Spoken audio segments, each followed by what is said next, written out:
Welcome back to another video on BC Ferries Update. It's been a while, but I'm back.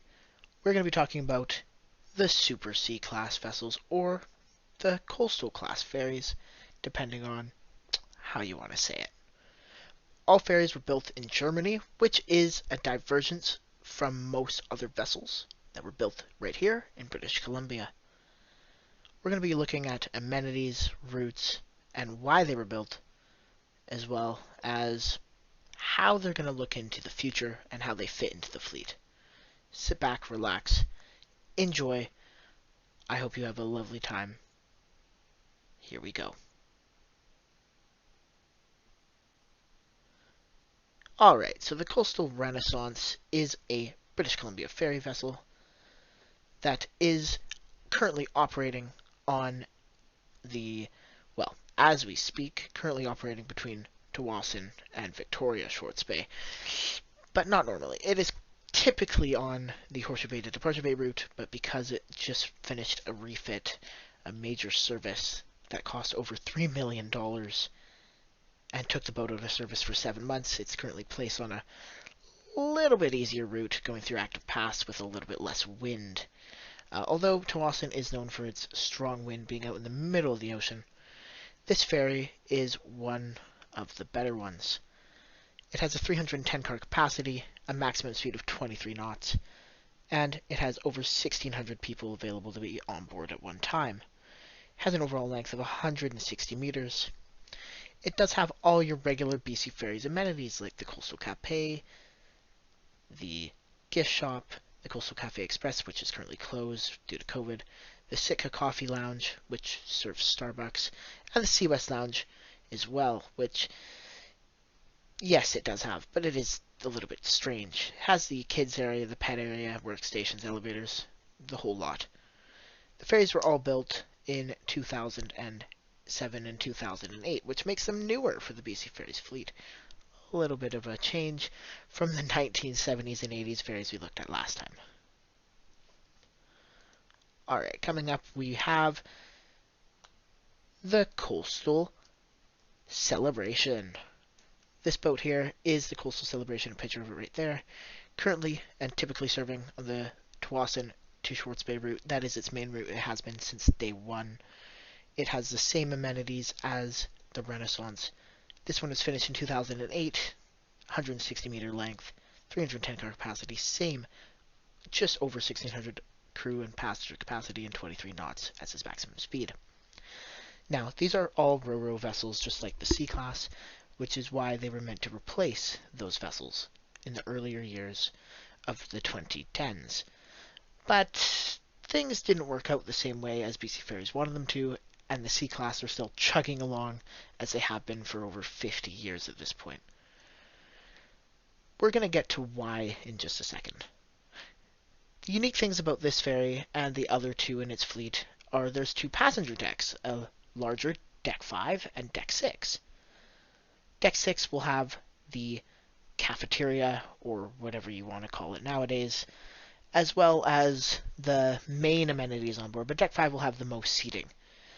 Deck 7 is the sun deck, which is open except for when it's in high wind and dark conditions, just for passenger and crew safety.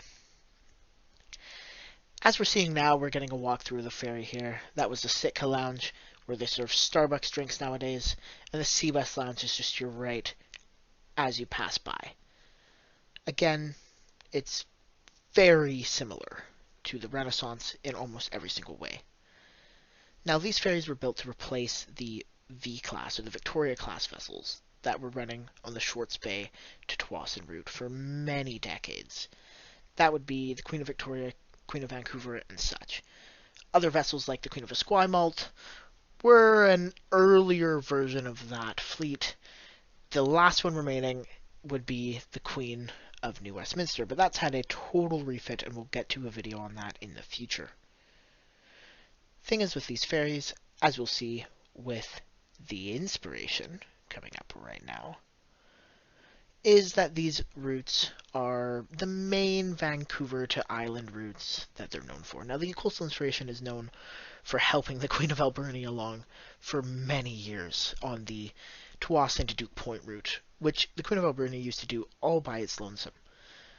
Exact same specifications on the vessel here, 160 meter length, 310 car capacity, and just over 1,600 crew. Maximum speed of 23 knots. These are pretty much the same ferry, copy and paste 3 times.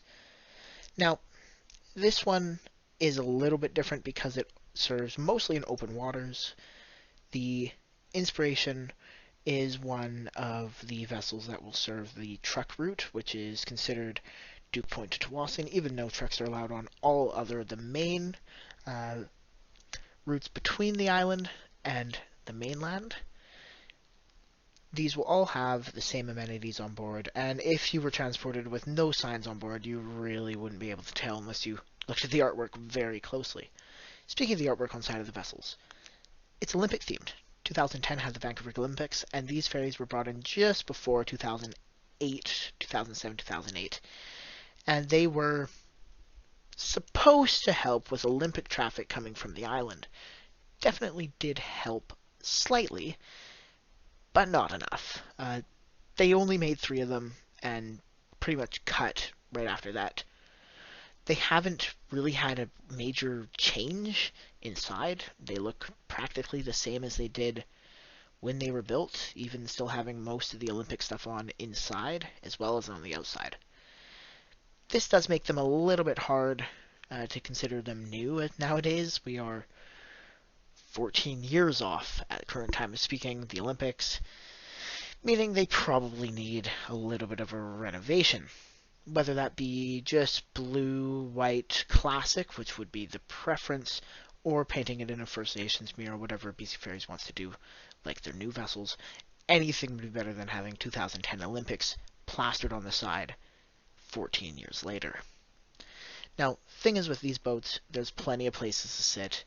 Sitting outside on these are great. They all have a promenade deck, which is a little bit strange for a BC ferry and one of the only types of vessels that do on deck 5. It's a wraparound deck on both sides that you can go sideways on. It does technically wrap around, but it is just for the crew, but it is a promenade deck as you're looking at it right now. There's a little bit of a wind shelter here, and this is where the life boats are launched from, as well as the slides and other safety devices as well. This is also where foot passengers will disembark from the ferry, whether that be in Victoria, Tawasin, Nanaimo, or Horseshoe Bay. Either of them, as of pretty much all the routes there. No matter which one, you're getting off at deck 5. This ferry has truck capacity, bus capacity, and obviously regular cars.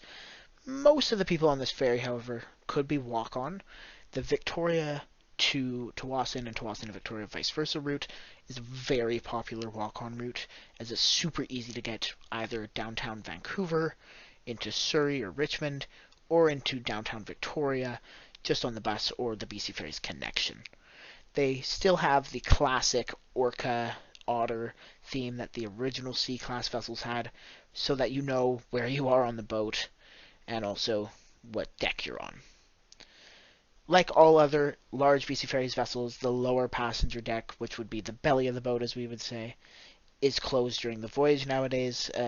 Transport Canada regulation thing that came out 4, 5, 6 years ago around that time.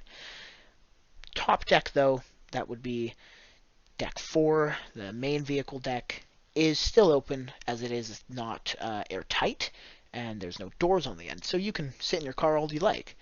Although sitting in your car on this type of boat might not be the favorite thing that you would want to do.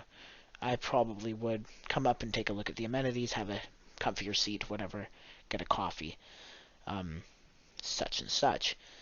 These vessels were built in Germany, so there is a little bit of strange things going on. If you've never been on a boat in Europe, you probably wouldn't know.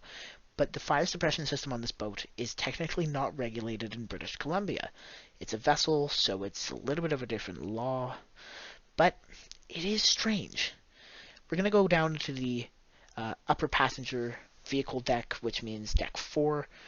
As you can see, just a big vehicle deck with lots of fire suppression, safety equipment, pipes, just like in the C-Class. These vessels are going to age very well, as the C-Class have as well. Alright, that's pretty much the end of the video. Other than that, we'd just like to say that there is going to be some new ferries coming out probably in the next 10 to 15 years that are going to replace the original C-class vessels, and these are going to be some of the older vessels on the fleet. The Queen of New Westminster is also set to be replaced eventually. They've never given a clear select timeline, but very likely in the near future they're going to announce that that vessel is going to be taken out of service permanently. It is the oldest and currently is out of service, sitting in Tawasin as we speak. Anyway, I thank you for watching so much. I know it's been a long hiatus. I do want to continue these videos, just a little bit sidetracked, but we will get back. One more little fact about this ferry, in particular the Coastal Renaissance. This is the one I've been on the most personally, so I know the most information about them. But to be honest with you, I can tell you anything about anything of these vessels. They're all the same. That's your little bit of tad bit of history there. I hope you enjoy. And please subscribe, leave a like, and everything else. You know the drill. Cheers, and have a lovely rest of your day. Goodbye. Really quickly, there is another video on this channel called All About the C-Class Ferries. If you like this one, please go check it out. It's very similar. It talks about the C-Class, the older version. Goodbye.